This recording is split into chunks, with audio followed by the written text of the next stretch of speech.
I figured out how to fix the skinny fat problem as a brown guy. So today in this video, I'm going to show you how you can fix the skinny fat problem for yourself, but I'll also give you and show you how you can implement these things that I teach you so that you can fix skinny fat and become jacked. But before we get into the actual steps needed, I'm going to tell you some prerequisites, and they're pretty simple, right? So one of them being is you should don't I urge you not to listen to the guys or like the mainstream fitness media who tell you that 10 to weekly sets is absolutely viable, or main gaining, or people who are on PEDs. I say this because those guys don't know what it's like to be skinny fat. They didn't go through the struggles of being skinny fat. They're just saying some thing they saw in a study rather than giving practical advice.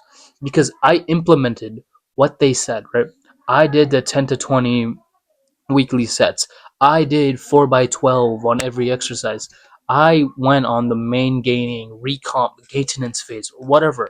I did all of that, but nothing changed for my body. Nothing changed. I didn't get bigger. I didn't get stronger. I just plateaued after like a year because nothing worked for me at that point. Because that's not viable.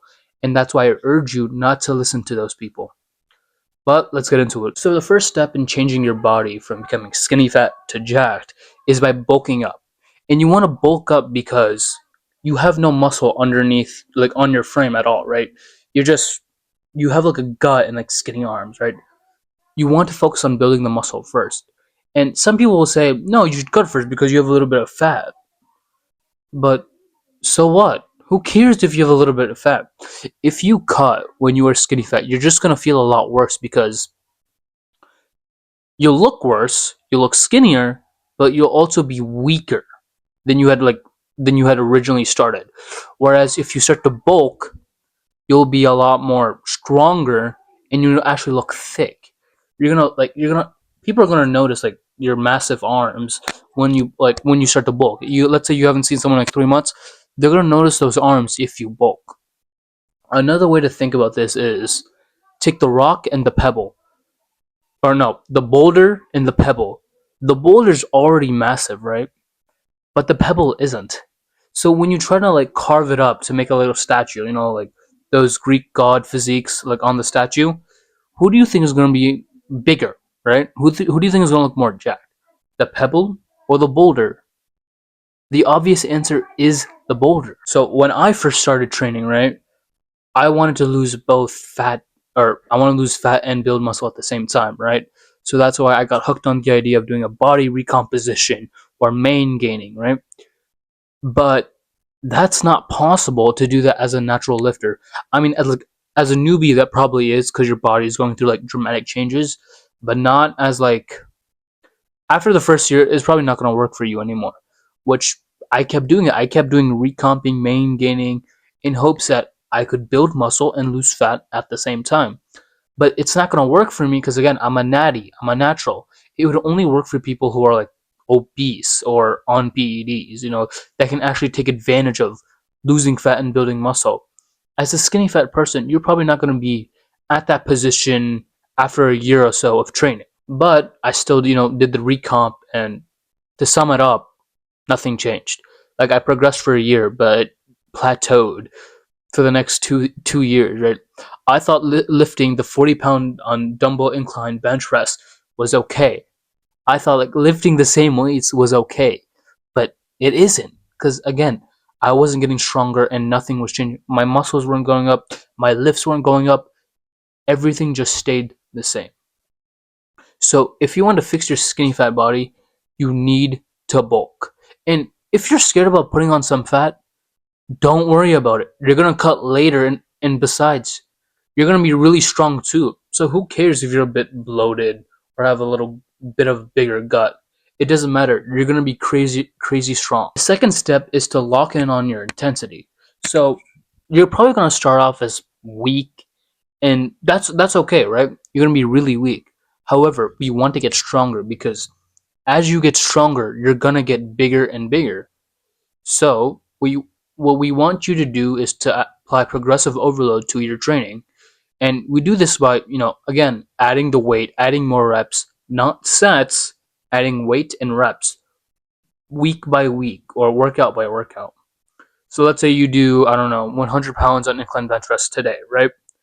That means the next time you do that exercise, you want to do 110 for, I don't know, 8 reps. Last time you got 6, you want to do 8. Once you get to 8 reps, then you want to pump it up to, I don't know, 120. It's this cycle of getting stronger and stronger. And again, as you get stronger and stronger, your muscles will get bigger and bigger. And one more thing, because you're locking in on the intensity, you can't afford to do a gazillion different sets because it kind of seems unrealistic to the point where if you take every set, so let's say you're doing 5 sets, right? If you do every set to failure, 60% of that is just going to be junk volume. So this is why I would suggest to you is 2 sets to failure and 2 compound exercises and like 1 to 3 isolations. This is what I would tell you, so that because it's a lot easier. So 2 compounds with 2 sets each. Just go to failure, and then 1 to 3 isolations. And I know it seems a lot less than you need, but you have to remember you're going all out on the intensity, and that intensity is like you need to give your muscles a reason to grow, right? And how do you do that? You gotta stimulate them by getting stronger and stronger, and you get stronger and stronger by going to like max intensity. This is how I train now, because like before, like when I was like still in my like earlier days, I trained like an idiot, right? I just wing all my sets doing 4x12. I wasn't tired. I didn't even get like a good sweat in, right? I was basically doing a cardio workout because again, I wasn't tired. I was on my phone. But now when I do this workout, I'm actually like locking in. Okay, I gotta focus on my next set, or I'm not gonna be able to make it. Every time I work out now, I'm looking forward to like smashing new PRs. And this is the feeling that you should be getting when you're working out. And lastly, the third step, recovery. Building your dream physique is like the 80-20 rule. 80% and then 20% other thing, right? So building your dream physique is 80% 80% diet and recovery, while 20% is just your training. So you can't out train a bad diet and bad recovery. However, you can out rest or and out diet terrible training. But we don't want one of these things. We want both of them to be at like full capacity. So we want our training to be perfected, our diet to be perfected, and our recovery to be perfected. So because you're training to max intensity, like on 2 sets, I urge you, and you should rest 5 to 7 minutes per set. Now, you might think that's a bit absurd and a bit crazy, but because you're going to failure so often, resting 5 to 7 minutes makes sense because, well, for me personally, I rest 6 to 30 minutes, 6 minutes and 6 minutes and 30 seconds, because for me, every time like I finish my set, right, I go to failure. I need like 2 to 5 minutes to like catch my breath because I'm too tired. I just can't do another rep. I need that time to like gather my thoughts and just focus so that my next set I can go all out and smash another PR. The next thing should be on like recovery is your sleep. And I shouldn't have to tell you how important sleep is, but if you don't know, in your sleep, that's where like majority of your gains happen, right? So while you're sleeping, right, your body takes the nutrients from your diet that you've been eating throughout the day and takes those nutrients and puts it to the muscles where it's like damaged or stimulated. So if you did like, I don't know, if you did like a back and biceps day today, and at night when you go to sleep after you've done like all your bulking, eating, diet, whatever, it would take those nutrients and put it to your back and biceps and through other parts in your body so that you can recover and that it can make the muscles stronger so that it can like efficiently carry the loads more. And if you didn't know this, our bodies are extremely efficient. And so they want to make things easier for us, which is why we need to keep applying progressive overload time and time again. So because of this, you want to aim around 7 to 8 hours of deep sleep, not shallow, or you want to get 7 to 8 hours of deep sleep. Deep sleep is something where you would be dreaming and then you naturally wake up. That's what something I would call is deep sleep.